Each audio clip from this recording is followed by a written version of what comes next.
So let me show you how to do a long tail cast on. There's several different methods to cast on. This one I prefer the most. I think it creates a really clean edge.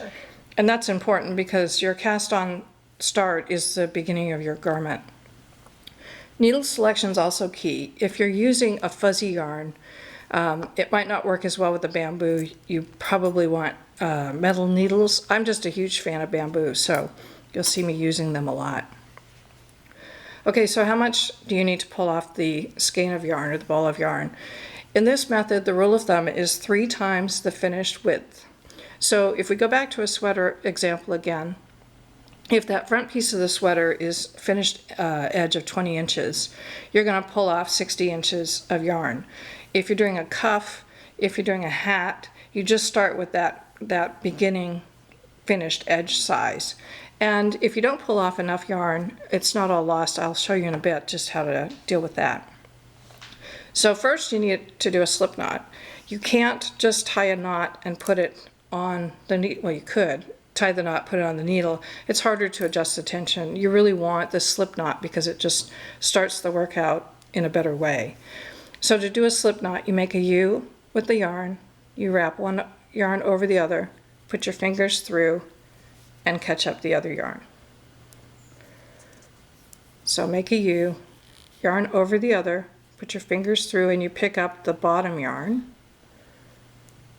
Or you can do it this way. You have the tail yarn, you have the ball yarn, you wrap the ball yarn over the tail yarn, put your fingers through, pick up the tail yarn.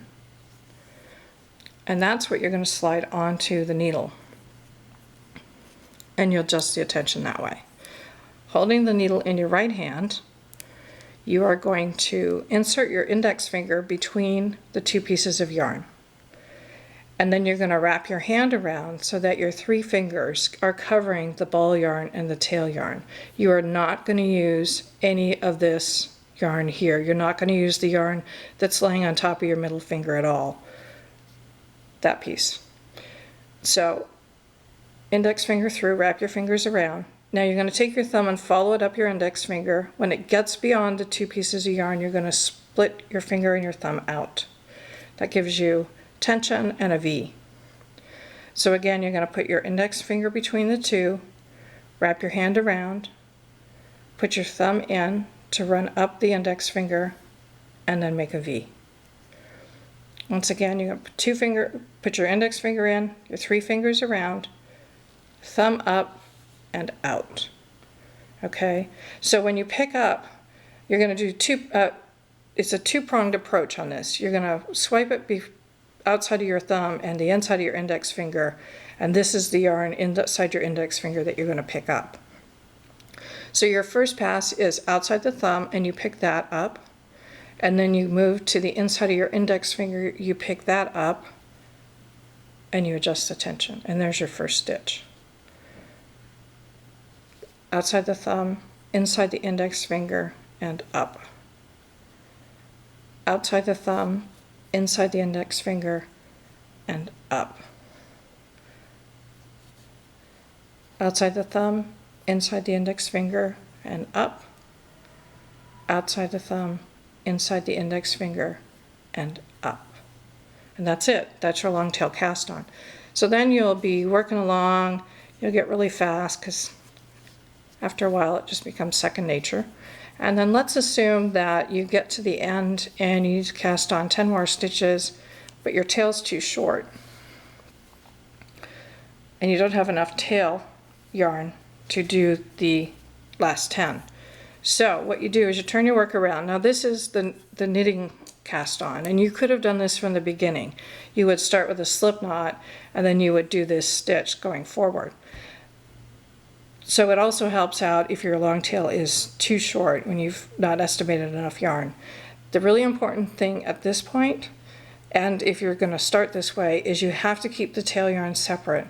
If you have 10 more stitches to go on the cast on and your 10th stitch is out here and you've done it with the tail yarn, then your ball yarn's back here and you need to work that next stitch on the next row with that. So mentally tuck it out of the way, don't use it, ignore it, forget it's there. So if you were to knit, you were going to put your needle in between the last and the second last loop. You're going to go front to back, left to right. You're going to wrap your yarn around your back needle. You're going to pull your back needle up so it catches that yarn you just looped around, and then you're going to pull it off, and that's a knit stitch. But because we're doing the knit cast on, you're going to do the same in between the last and the second last, back to or front to back, left to right. Wrap your yarn around, pull your needle up to catch that wraparound yarn. Now you're going to pull it out towards you, move it to the end of the left needle, and slide your left needle in, your back needle around, and tighten it, and that's your knit cast on. So again, you're going to, as if to knit, you're going to put your needle between the last and the second last. You're going to wrap your yarn around. You're going to pull your needle down and up to catch that wraparound, pull it out towards you, to the end, insert your left needle. And there's your stitch. And actually, you don't even have to take the right needle out once you get going. So you're going to do wrap around,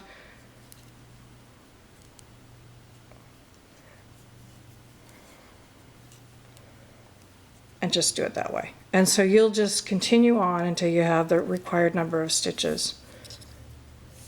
And so you can see there's your working yarn. So if you had your tail yarn here at the end and your working yarn here, you wouldn't be able to work the next stitch. So from here then you would start your first row and you would knit your first row, and that's how you do a long tail cast on.